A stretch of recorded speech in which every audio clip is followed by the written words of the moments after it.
અધ્યાય 4 જ્ઞાન કર્મ સંન્યાસ યોગ. સમજ આવે ત્યારે જીવન બદલાય. અર્જુન હવે લડવા તૈયાર છે, પણ એક વાત હજુ ખૂટે છે. એ કહે છે, હું કામ કરીશ, પણ સાચું શું છે એ કેવી રીતે સમજું? કૃષ્ણ સ્મિત કરે છે, કારણ કે આ સવાલ દરેક માણસનો છે. કૃષ્ણ કહે છે, આ જ્ઞાન નવું નથી. કૃષ્ણ અર્જુનને કહે છે, આજે હું તને સમજાવી રહ્યો છું એ આજનું જ્ઞાન નથી. આ સાંભળીને અર્જુન અટકી જાય છે. તમે તો મારી સામે ઊભા છો, તો આ જ્ઞાન જૂનું કેવી રીતે? કૃષ્ણ શાંત અવાજે કહે છે, શરીર નવું છે, પણ સમજ જૂની છે. સમય બદલાય છે, પરિસ્થિતિ બદલાય છે, પણ માણસના પ્રશ્નો એ જ રહે છે. કૃષ્ણ એક ખૂબ ઊંડો વિચાર આપે છે. જ્યારે જીવનમાં ગૂંચવણ વધે ત્યારે સમજ ફરી જન્મે. અવતાર એટલે ભગવાનનું આવવું એવું નહીં. અવતાર એટલે ક્લેરિટીનો જન્મ થવો. જ્યારે માણસને સાચું ખોટું સ્પષ્ટ દેખાય એ જ અવતાર છે.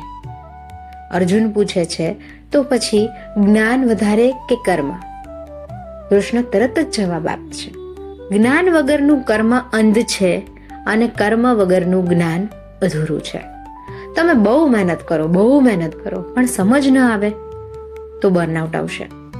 અને જો તમે બધું જાણતા હો, જ્ઞાન લો છો આખી દુનિયાનું, પણ એક્શન ન લો તો લાઈફ અટકી જશે. બંને એક સાથે જ ચાલવું જોઈએ. કૃષ્ણ કહે છે, જ્ઞાન આગ છે. આગ શું કરે? અજ્ઞાનતા બાળે, ડર બાળે, શંકા બાળે. કામ બળતું નથી, બંધન બળે છે. અર્જુન પૂછે છે, આ સમજ બધાને કેમ નથી આવતી? કૃષ્ણ કહે છે, જે પ્રશ્ન પૂછે, જે શીખવા તૈયાર હોય, જે ઈગો બાજુ પર મૂકે, એને જ સમજ આવે.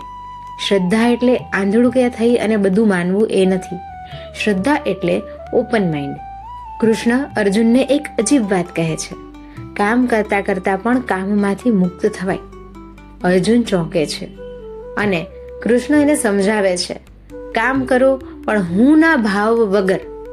નામ, ફેમ, અહંકાર આ છોડશો તો કામ બંધન નહીં રહે. અર્જુન હવે સમજે છે, મુક્તિ કોઈ જંગલમાં નથી, કોઈ ગુફામાં નથી. મુક્તિ છે સમજ સાથે જીવવામાં. અધ્યાય 4 નો ટૂંક સાર. સમસ્યા કામમાં નથી, સમસ્યા સમજ વગરના કામમાં છે. સમજ આવે ત્યારે કામ પણ સાધના બને છે. ભગવદ્ ગીતા કહે છે કે સમજ આવે ત્યારે જીવન પોતે જ હળવું બની જાય છે. પણ હવે એક નવો પ્રશ્ન ઊભો થાય છે, જો સમજ સાથે કરેલું કામ મુક્તિ આપે છે, તો પછી સંન્યાસની શું જરૂર છે? કામ કરવું સારું કે કામ છોડવું સારું?